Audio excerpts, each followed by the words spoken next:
Depression and anxiety among adolescents was already at crisis levels before the pandemic, but it surged amid the isolation, disruption, and hardship of COVID. Earlier this month, William Brangham traveled to Oregon to find why it ranks as one of the worst states for youth mental health illness and what's being done to help those in need. His reporting is part of our new series, Early Warnings, America's Youth Mental Health Crisis. William, thanks so much for joining us today. Why Oregon? Why did you go to Oregon? Well, there's an organization called Mental Health America, and every year they put out an annual survey ranking how states provide care to mental illness and how severe the crisis is. And Oregon, unfortunately, ranks dead last in the country as far as young people who are struggling with their mental illness and their access to care. It's the highest rate of young people in this country with one serious depressive episode. It is the third highest number of children with substance abuse disorders and ranks 42nd in the country for those children with those depressive episodes not getting care.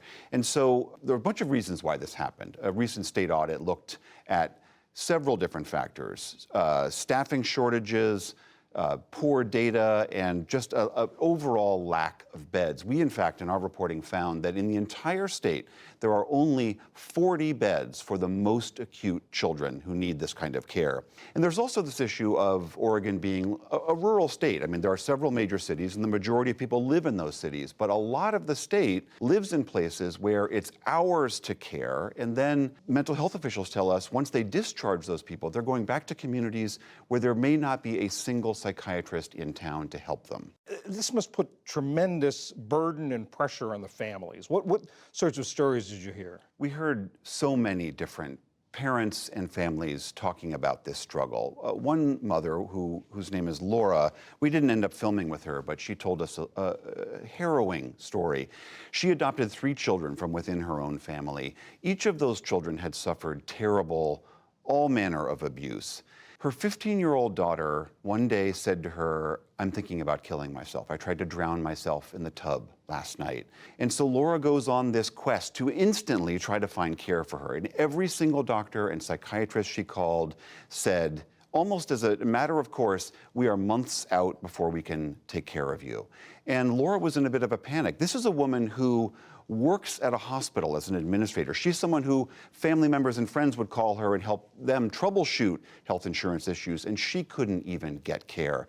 She described this as feeling like a murderer had taken her child. And every moment of every day she thought, is my daughter going to die? Is she going to not come home today?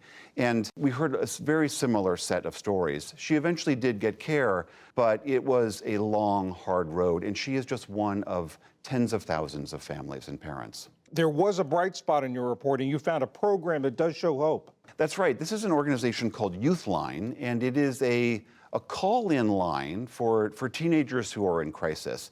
But the people who are answering those phones or texts or chats are other teenagers themselves. And the theory behind this is, and there's some evidence backing this up, is that teenagers who are struggling are much more likely to talk to other teenagers than, no offense to people like you and me.